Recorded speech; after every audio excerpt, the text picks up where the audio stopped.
In this episode, Dan and Bruce go over his discovery that he got back from the RCMP. Orange Man audits.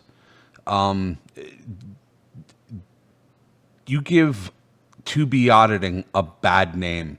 Now, remember, I said 2B auditing, not First Amendment auditing, because here in Canada, we don't have a First Amendment. We have a Section 2B that gives us the right to record in public and also the right to free press, as well as a whole bunch of other rights. But I digress.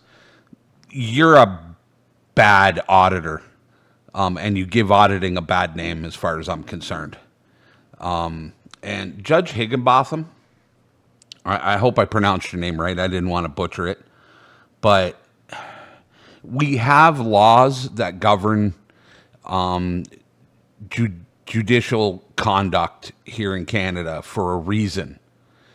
Yes, I know you're retired, and Dan's case probably made you put the remote down or reel in your fishing rod or put your putter away. But regardless, you're a judge. You sit on the bench. And if you're called, even when retired, you respond. At least that's what I think you should do. If you take that oath and then decide to just be a miserable piece of you know what when you're sitting on the bench, then why bother sitting on the bench? If it obviously bothers you and you're obviously pissed off because of it, and I could tell in the transcript that you were mad. There was something bothering you about Dan. You cut him off completely and didn't let him speak and didn't let him get his point across, which, as far as I'm concerned, constitutes judicial misconduct. That's an opinion, of course. It's not based in law because I'm not a lawyer, so I don't actually know. I just think that was a bad thing. Anyways, enjoy the video, folks.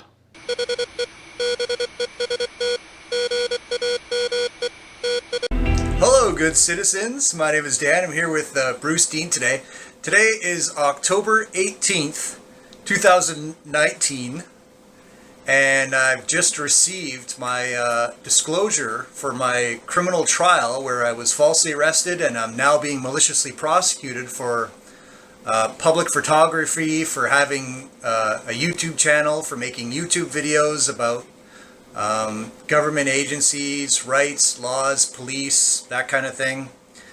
So I asked for this material at my first appearance on October 18th, 2018, in writing to the Crown. And today, exactly 1 year later, they finally gave it to me. Now, it took 4 letters in writing to the Crown to get this material. And the Crown, Nicholas Barber, was completely negligent in the course of his duties and ignored my requests in writing, contrary to case law and Crown Counsel policy. And he put it to Judge Lisa Merznovsky on September 5th, 2019, that the police haven't put in a warrant for this material, so they can't disclose it. And the only way that I'll get it is if I waive my right to privacy. And I had to consent to get my rights to privacy waived, whatever that means. Does make sense. If they seize cameras for evidence, then they just get a warrant and search the cameras for the evidence and use that at trial. Anyways, so that was the only way that I could get this material.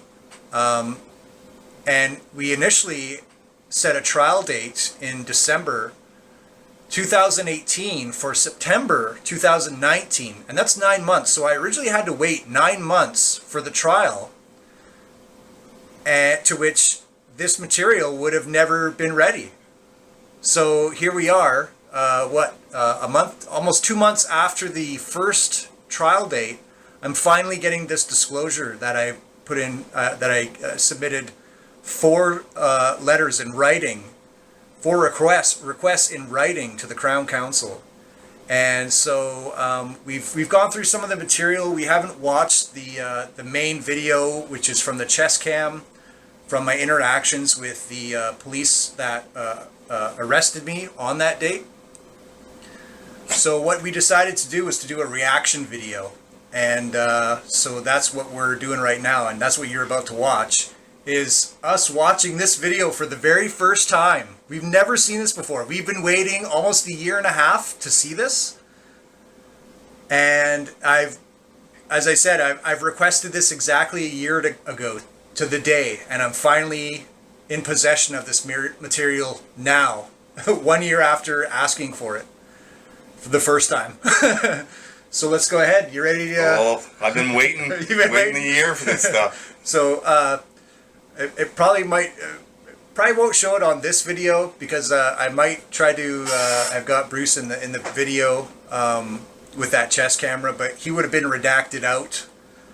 So he may be in the video, he may not be, but just for a little background, as you probably know already, because we're filming this on October 18, 2019, but we're not going to publish this. You're probably watching this in summer 2020 or late spring 2020 or something. So, oh, memory card's full. Okay, well, whatever. So one of our cameras just died, so we're going with other cameras now. That's funny, eh? It's never film with one camera. That's what we've learned over the years. So we're gonna watch this for the first time, and we're gonna react, and you're gonna see us reacting to this for the first time. You ready? I'm ready to go. And just as that one camera died, what I was saying was Bruce Dean was about 50 to 60 feet behind me on the sidewalk, filming my interaction with the police. So he was there. He was present. He filmed a part on his camera, which we'll publish at some point. And so anyways, let's get started. You ready? Oh, yeah. We've been waiting a year, and... Oh, this is the wrong one.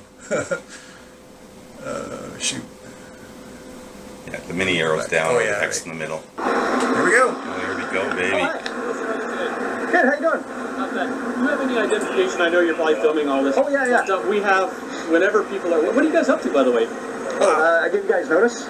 Yeah. Okay. Yeah. Or... Oh, did you read it? Well, no, I think he has noticed, that's right. But, oh, okay. Yeah, is your identification on here? Sorry. Did you drop this off? Yeah, just now. Okay. Yeah. Are they with you? He's documenting what I'm doing, but he's not doing what I'm doing. We're doing two different things. Yeah. Do you have identification on you? And is your name on that sheet as well? Am I under arrest or something? No, you're not under arrest, but I'll tell you, I'm completely honest with you, sir. Yeah. Especially in lieu of the way the world is going now, people take video of police officers and government buildings. We have to address, we have to put in a security report. Very simple. We have to put in a security report. Because that is a reportable incident. Okay? So because you're doing that, I'd like to have your identification. Okay. So, would you mind just reading the notice first? I'll read the notice. Yeah. I read it already. Okay. So you know what's going on? You're okay with it all? Well, I don't know what's going on. So you the areas here and out the front, and people are concerned and trying to establish what exactly you're doing and why you're doing it. Yeah, it's all in the notice. Yep. And I have no problem. I see what you're saying. It's like 30 to 60 minutes. That's fine. You are an independent media communication specialist. Is that who you are? No, local independent media. I'm here today to communicate matters of public interest for news purposes. Regardless, you understand my point. In lieu of world events nowadays, we have to now put in a security incident report. I will need your identification. Oh, okay. So what am I under arrest for? You're not under arrest, sir. Oh, okay. So if I'm not under arrest, you're not actually privileged to my personal information, right? Because in this day and age, when people that work for government agencies misuse people's personal and private information... We're not going to have this discussion right now. Essentially, okay. So are you going to... What you're telling me is you're not willing to provide your information. You're filming an RCMP office. You're filming government buildings. Yes, okay. That's right. For what purpose? To communicate matters of public interest. Do you understand that is a security risk? Can I finish though? Sorry. Can I finish though? Oh, you can. Is to communicate matters of public interest for news purposes. So, but you understand that is a security risk in lieu of the world events nowadays? Well, one thing I can tell you for sure, because for me personally, any personal information, it's not that I don't want to give it to you, it's I can't. Why not? Because in this day and age, when people that work for government agencies misuse people's personal private information. I'm not going to misuse your information, sir. Well, actually, earlier this year, I actually won a Privacy Act complaint about somebody that works in a government agency posting my personal information on social media. Well, that's not going to happen today. Well, it shouldn't have happened then either, right? It did. I'm not going to assure you So, that's going to happen today. if I could just finish, yeah. So what happened was, it was somebody that works in a police department on Vancouver Island. That's not why I'm here, by the way. That's not at all why I'm here. But I'm going to tell you why I can't give you my personal information. So in making a complaint about the person that worked for a government agency that disclosed my personal information on social media, the complaint wouldn't even be received. They wouldn't even take the complaint.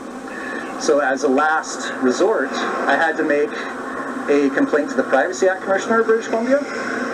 And the Privacy Act Commissioner of British Columbia was like, you got to discipline this guy. This guy can't be disclosing people's personal information on social media. Well, that's not going to happen today. Okay. Well, it wasn't going to happen. So this is what I'm going to explain to you right now. Sure, go ahead. There is a section of the criminal code called public mischief. Yes. And if I have to enter an investigation, technically that is a criminal code section. Okay. Right now, my concern is you are filming an RCMP building. Okay?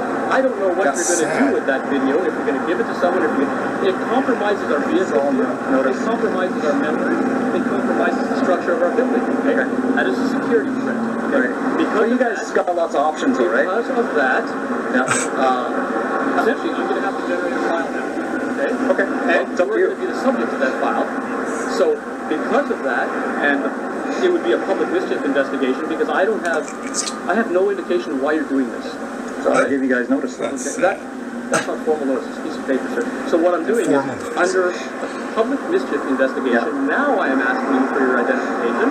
Okay. If you refuse to provide it, then technically you're obstructing me in that investigation. Is that section 140 of the criminal code, public mischief? That's when somebody causes a police officer to enter into investigation where there was no crime. Or they're entering. Can I finish? Not listening either. You understand my point, first of all. Well, I need to speak before you finish. Go ahead. Before whatever you're going to do here, you need to hear me out, right?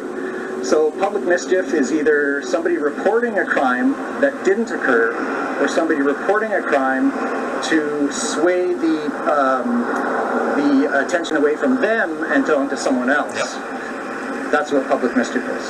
So you're going to arrest me for public mischief? Is that? You are taking video. Yes. Your building. Yes. With personal license plate and I'm not taking vehicle license. Are you telling me your camera didn't capture this license plate right here? Vehicle license plate? Anything that my camera just captured, I made sure that it was above all the roofs of all these vehicles here. Okay. I can take this the next step, sir. I can technically say, well, I'd like to see the video to make sure that is the case. All of your video. Yeah, but I'm on public property though. I'm not in any unauthorized areas. Right? It's got nothing to do with public property, sir.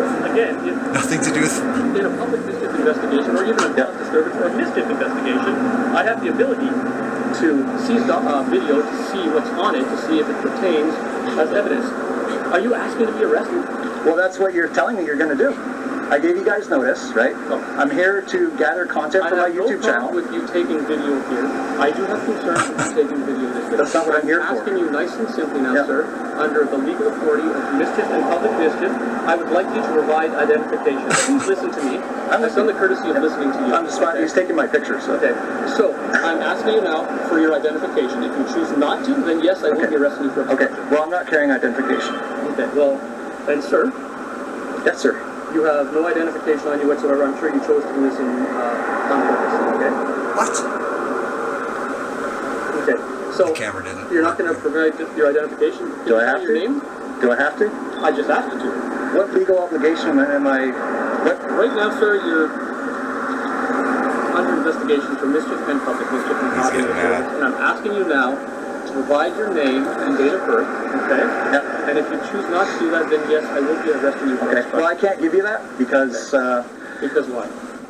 Well, in this day and age, when people that work for government agencies misuse people's personal private information. So right now you're under arrest for obstruction. Okay. Obstruction! I'm going to ask you to turn off your cameras, or I will seize the phone. Okay, sir, I know you want to be turn around. You're cooperating, so I don't need to handcuff you. Okay. You are cooperating, so I do not need to handcuff you. Okay. I'm going to take you to, actually, Constable Jones, can you take my phone? Can you take him to the front of the prison? And you want to turn this off, or will you not? I'm just here to gather. So right now you're under arrest. You have the right to retain and instruct counsel without delay. Do you understand that? Yes, I do. Okay. You have. I'm going to explain it to you in simple. I don't understand why I'm arrested for public photography, though. Okay, because we're refusing to provide your name. For what crime, though? I just explained it to you. So, anyways, let me. No, you didn't explain anything. It isn't a crime, sir. Let me read you your rights. Okay. So you have the right to retain and instruct counsel without delay. Do you understand that? I understand. So you're being arrested now for obstruction. Okay. For obstruction. So, do you understand that?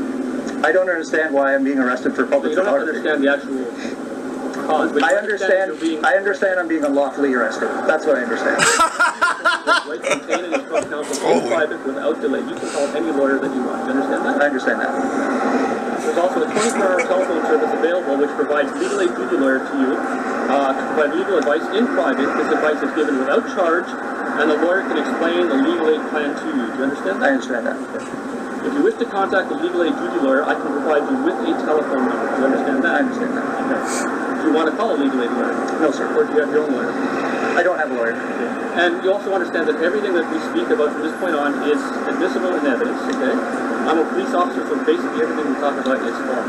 Understand that? I So understand. again, I'm going to ask you, sir, do you want to provide your name? Because the reality of it is I can't release you until I know who you are. Okay, I can't provide any of that unless I've been lawfully arrested. You have been lawfully arrested, okay? You are now under arrest, so you can actually just go down that way. Okay? Okay? I'm going to take your phone. You can take your phone for now. You can try. Sir, I'm asking try. you for your phone. You're under arrest now, okay? Okay. Are you going to hand your phone? What am I under arrest for? Obstruction. Obstruction? Okay. Is that a secondary charge? Okay. My bag's over there by that lamppost. And I'm actually getting quite dehydrated, just so you know. That's fine. Is there That's identification fine. in your bag? I'm not carrying any identification. Once I'm of the belief that I've been lawfully arrested, I will provide have that. been lawfully arrested. I don't believe you. Okay. I'm not going to discuss this. We're going down this way. We'll go to the next Wow. Maybe I love it. Here we go. Oh, we're still on. That's fine. Okay. Hang on, everyone. Just want to see how much longer this is. I don't have any weapons on. No, you don't. I know you don't. 3 minutes. So there's another 3 minutes here. Take this off. You don't need to take that much off. Okay. And the bolt came off here. I don't want you losing your bolt. Thanks. Together. The bolt you almost lost. Okay, you can go now. Take it down the bolt. Corporal Jones, please. Would you like to? I don't want to go to the bathroom. Oh, sir, you're under arrest now.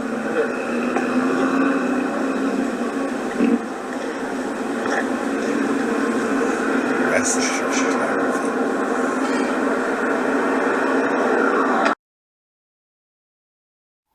This guy needs a heads up on what's going on out here.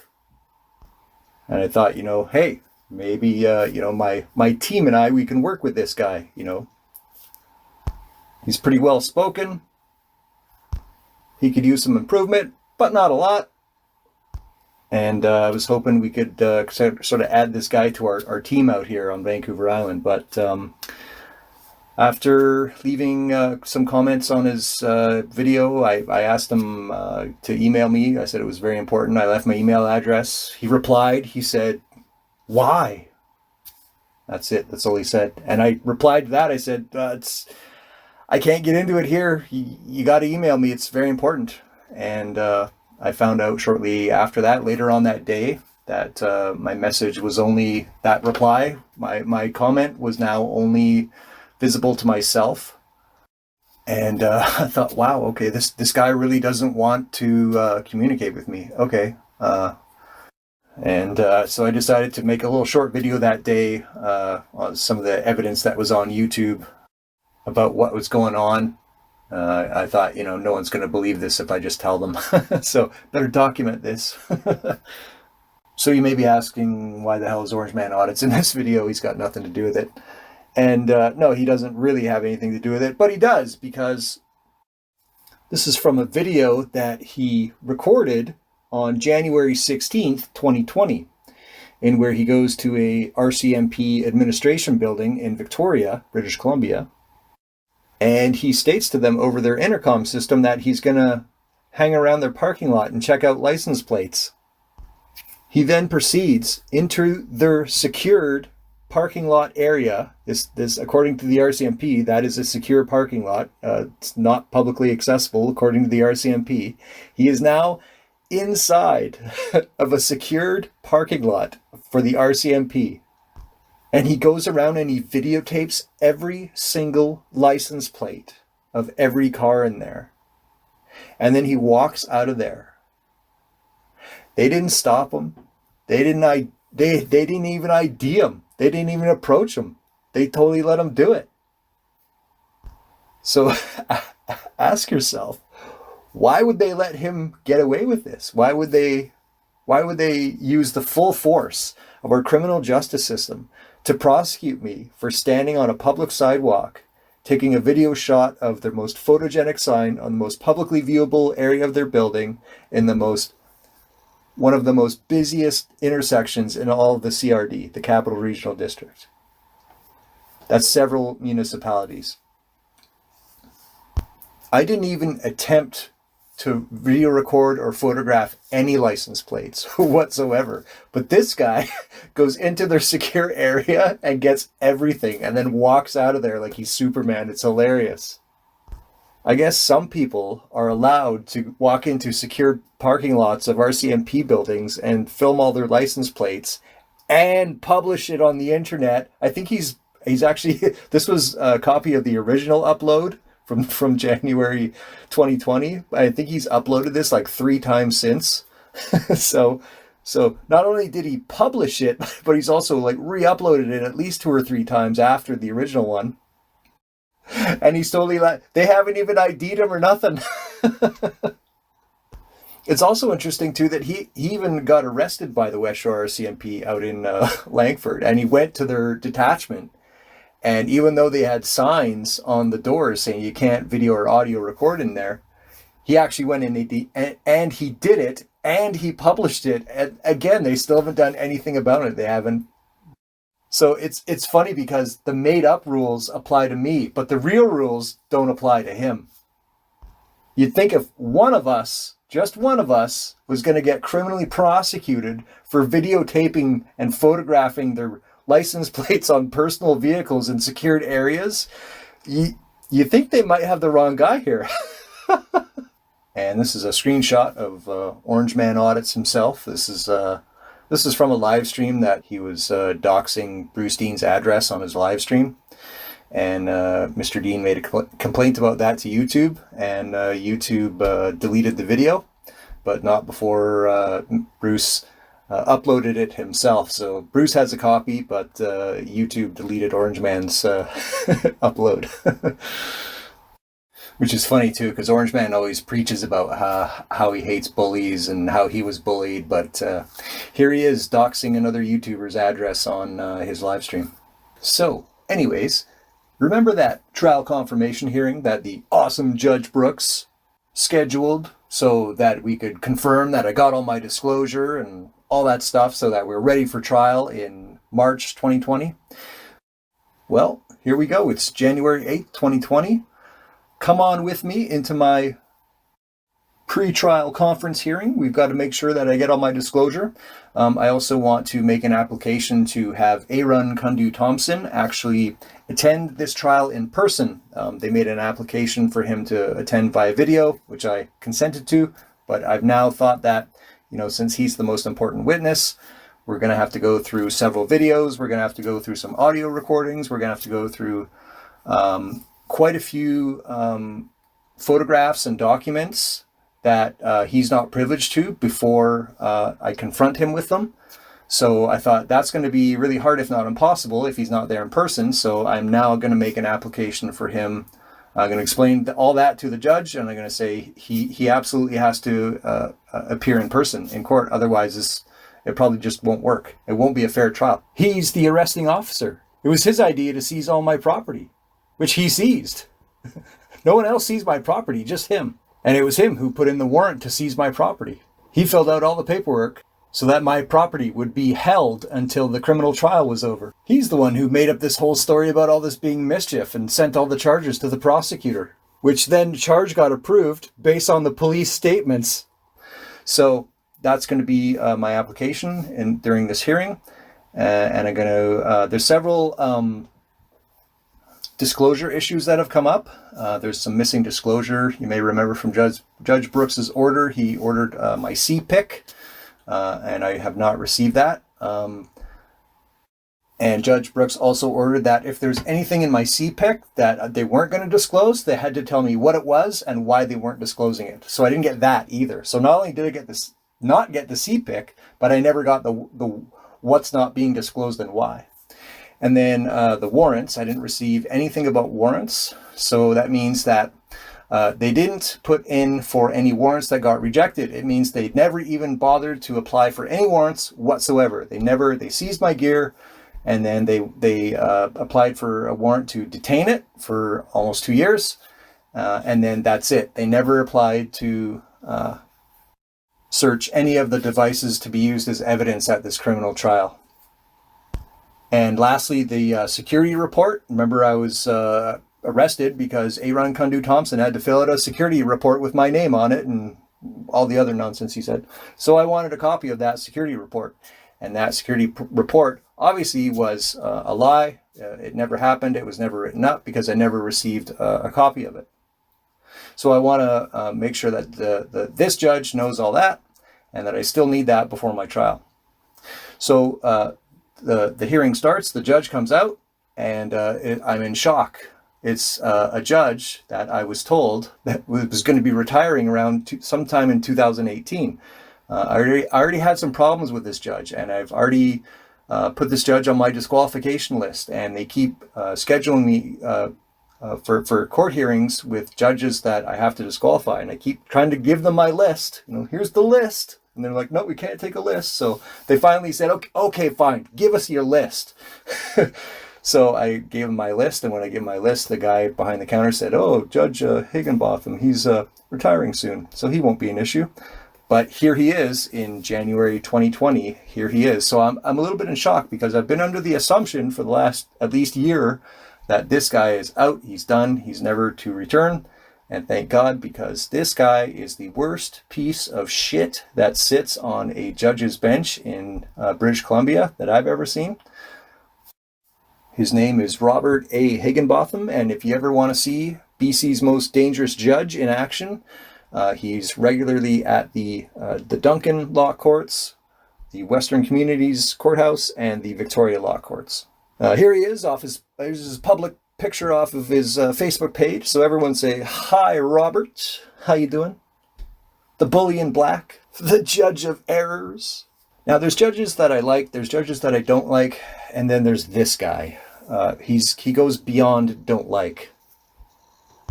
Won't get into it too much here, but I cannot have this hearing, that's all this argument that I want to make and make an application about and all the stuff about the disclosure. I can't do it in front of this guy. He's just a jerk. He won't even let me talk. So because I can't have my hearing in front of him, I'm going to disqualify him. And as soon as the hearing started, they couldn't get the audio to record to get this on the record. Remember what happened last time at the pretrial conference hearing with Judge Brooks, how it was off the record and I can't get it transcribed. Same thing's happening here again. So I insisted. I said, well, let's reschedule because I want this on the record. So they said that they would stand it down and fix it. And so the judge took off back to the back. And I asked for a piece of paper and a pen, and I hand wrote a disqualification letter. And the audio started working. They called the judge back out. And here is the transcript of that pretrial conference hearing. Your Honour, calling the matter of Dan. Judge Higginbotham, long time no see. I am Dan, the accused, And I've got a disqualification letter for you here today. If I could just read it for the record and hand it to you and be on my way. Is anybody appearing for the... I'll get Mr. Barber on the phone, Your Honor. Okay, Barber. Mr. Barber, this is the Western Communities Courthouse calling. We've just called the matter of Dan, and the Honorable Judge Higginbottom is presiding. Thank you. Mr. Barber, is it? Yes, Your Honor. Nicholas Barber for the Crown. All right. Now this matter is set for 2 days. Is that correct? Yes, Your Honor. That's right. And it is set to commence March 3rd, and then continue April 3rd. Is that correct? Yes, that's my understanding, Your Honor. All right. And will the Crown be ready to proceed at that time? Yes, Your Honor. Is the estimate still considered to be accurate? As from the Crown's perspective, it is. All right. Dan is here. And, Dan, you understand the trial when the trial is proceeding? Judge Higginbotham, I'm disqualifying you from this proceeding due to your bias in a civil matter between myself and the City of Victoria and VicPD. You ignored evidence of a police officer misleading Crown Counsel. You also took that opportunity to make self-serving comments inappropriately. Since then, I've read your decision. Let me interrupt you for a moment. Trial Dan, of April Dawn Smith, where you made serious errors Dan, of law. The matter will proceed. You're disqualified. Here's your disqualification letter. The matter will proceed as scheduled. You may leave the courtroom immediately. Thank you. Have a good day, sir. Your disqualification letter is there. Thank you, Mr. Barber, if you're still there. Yes, Your Honor. So, after I've been kicked out of my own pretrial conference hearing, I go up to the court registry desk and I speak to a justice of the peace whose initials are J.A. I said to her, I got kicked out of my hearing. I didn't even get to have my hearing, thanks to the bully in black. And she says, don't call him a bully. Don't forget where you're standing. And I was like, okay, this is why you don't allow recording in here, obviously.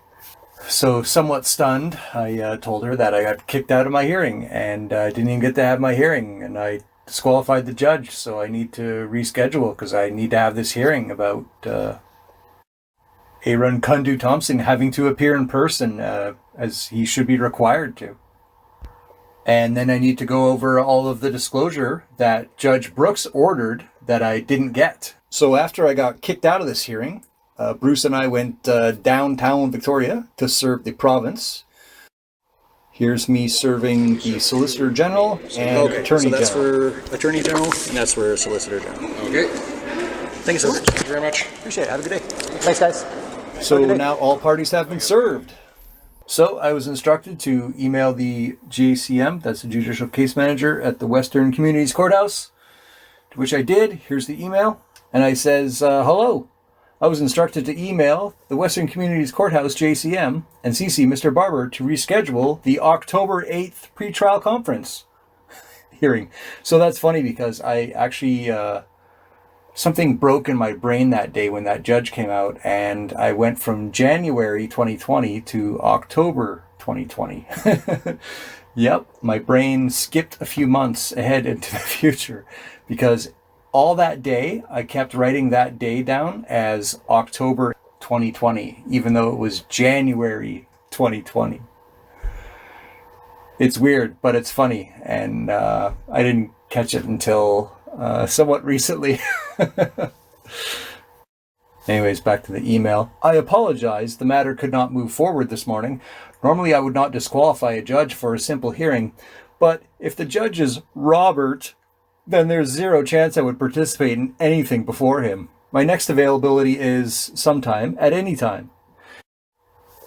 If this time doesn't work, then I'll need to do something that's none of everyone's business. Thank you, Dan. And the Justice of the Peace, the JCM, responded, said, Mr. Dan, I understand from the clerk's notes from yesterday's pretrial conference that the Honorable Judge Higginbotham confirmed the trial dates in March and April 2020. There is no requirement for a further pretrial conference. Thank you, JCM Colwood. Man, I hate doing screen caps on emails. So I says, incorrect. Robert was disqualified from the proceeding. I haven't had my hearing. Tomorrow works. Let me know. Thanks, Dan. And she says, Dear Dan, I have confirmed with the Honorable Judge Higginbotham that the matter was adjourned directly to the trial date of March 3rd, 2020. Thank you. Soy says, that's odd. I guess he is willfully ignoring Judge Brooks's order. Could you mail me a copy of Robert's disqualification notice that I left with the clerk? It should be in the file number this. Thank you, Dan. So that's it. I don't get my hearing. What about Judge Brooks's order for this hearing? He ordered this hearing. I didn't get it. So if I don't get my hearing, that means I can't make my application to have Arun Kundu-Thomsen appear in person so that he'll be able to review the videos and photographs and audio in person, which I'm assuming he can't do over a video conference. And what about my disclosure? What about my CPIC? Didn't get any of that. And Mr. Barber was supposed to tell me what he wasn't going to disclose and the reasons why. And they didn't disclose any other warrants, so that means that they never put in any warrants to search my devices. So that means they just wanted to hold on to my property for 2 years. And no security report. I was arrested because Arun Kundu-Thomsen had to fill out a security report. So didn't get that either. So now I'm going to have to go to trial as an unrepresented accused without the disclosure that Judge Adrienne Brooks ordered Nicholas Barber to provide me with. And he has not. So every time I wrote about that day in January where I got kicked out of that hearing, I either called it October 8th, 2020 or October 9th, 2020. It was weird. Something in my brain broke that day. When that judge came out, I was like, uh-oh, thought this guy retired. Round one, ding, ding, ding. And so the court registry mailed me a copy of the disqualification letter. Here it is. This isn't the actual letter. This is a photocopy of the actual letter. The actual letter is still in that court file today. And it says, as you can see, it says October 9th, 2020. But this is in January 2020.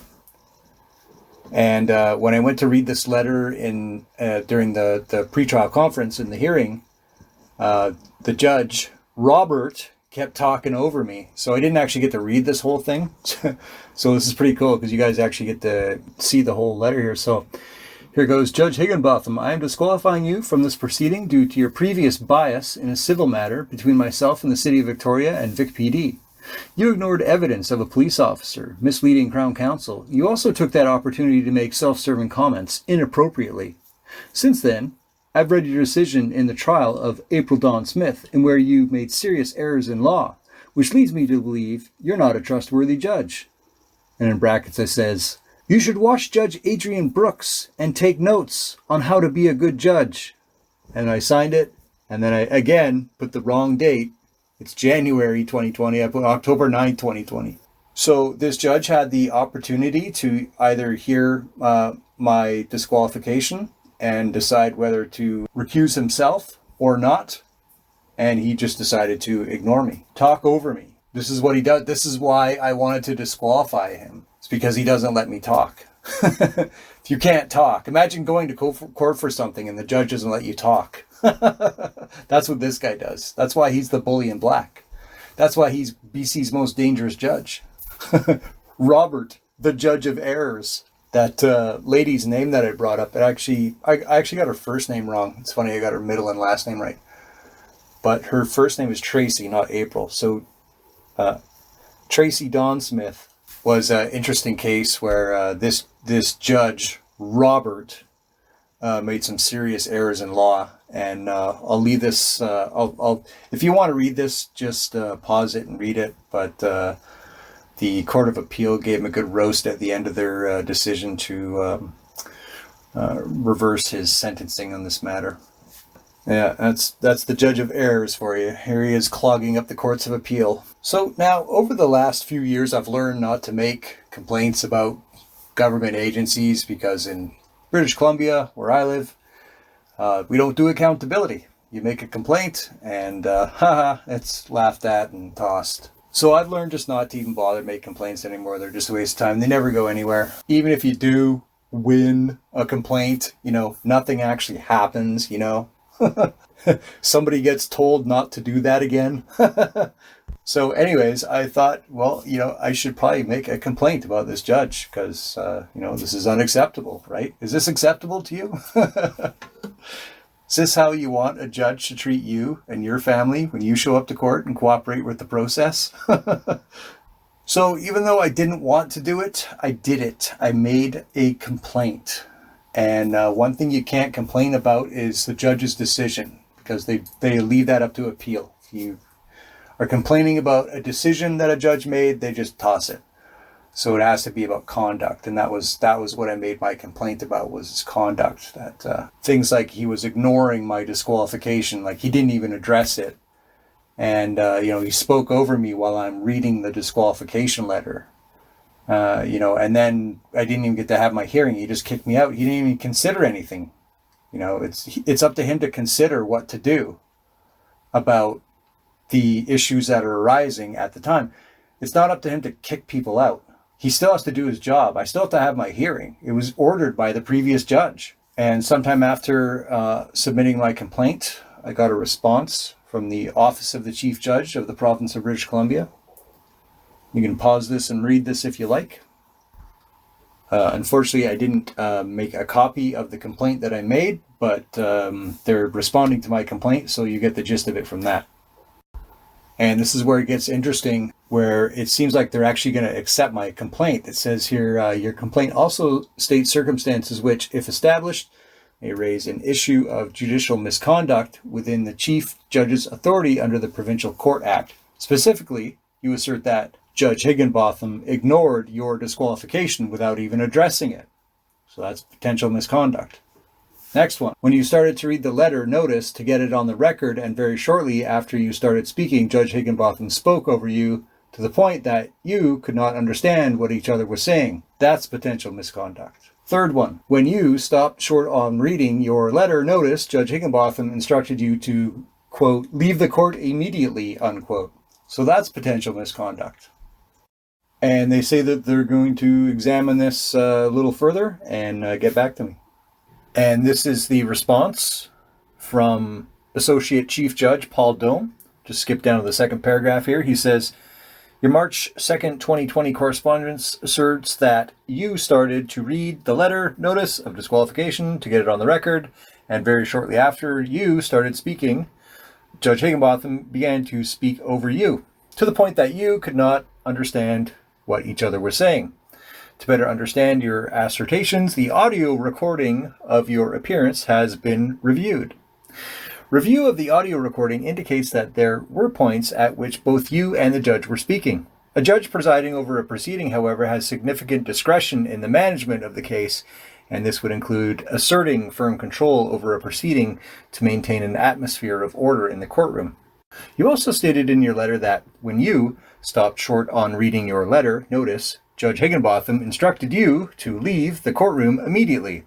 It is important for presiding judges to maintain a level of serenity and calm. Review of the audio recording confirms that while the judge did demonstrate calmness and an even tone throughout the hearing, the following exchange did take place.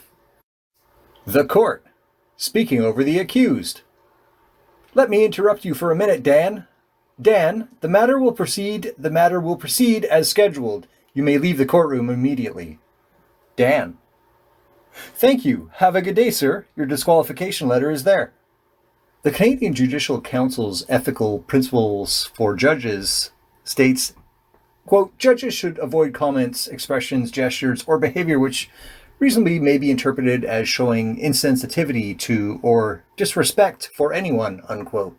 In hindsight, there are other ways the judge may have phrased this that may have been more respectful. So in other words, who cares?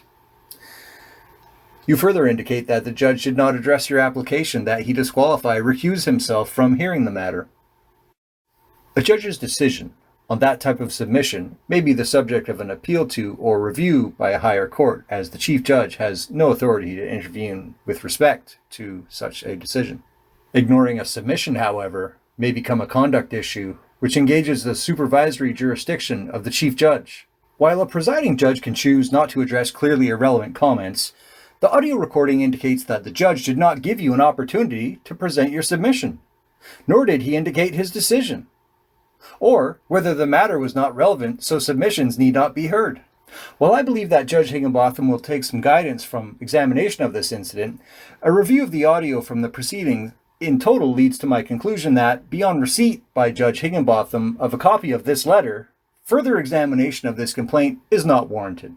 As an experienced judge, Judge Higginbotham will see this case as a helpful reminder of the details to which judges aspire, and how a judge's actions at a hearing may be perceived by litigants.